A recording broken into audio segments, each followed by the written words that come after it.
Elon Musk lashes out at the ChatGPT sensation he helped create after Microsoft's massive investment. Not what I intended. Yeah, he's not too happy with OpenAI.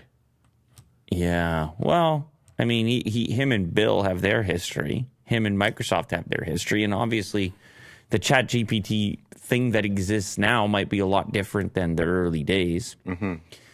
Elon Musk says that AI is one of the biggest risks to civilization and needs to be regulated. He co-founded OpenAI. OpenAI, here's his response. OpenAI was created as an open source, which is why I named it OpenAI, non-profit company to serve as a counterweight to Google. But now it has become a closed source, maximum profit company effectively controlled by Microsoft. And then he puts a period, then he hits enter. Enter, not what I intended at all. I want you to picture those enter keys, Will, for drama. Yeah.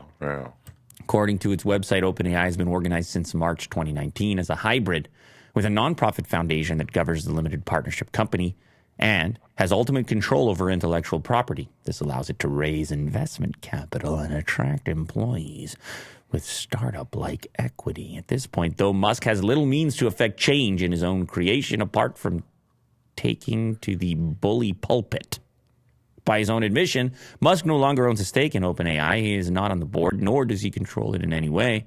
He did, however, have a relationship with OpenAI director Siobhan Zillis, with whom he recently fathered twins. Oh. So random. He did, however... He did, however, produce offspring with the current OpenAI director, Siobhan Zillis. And ate a tuna sandwich. A wink, wink, nudge, nudge. Yeah.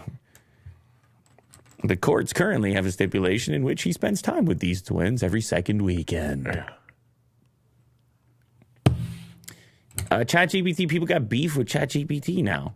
Like, we're at that stage. It was like all rainbows and lollipops, ChatGPT for 5 minutes, and then a little bit of skepticism came in, and then people trying to push the limits of it came in.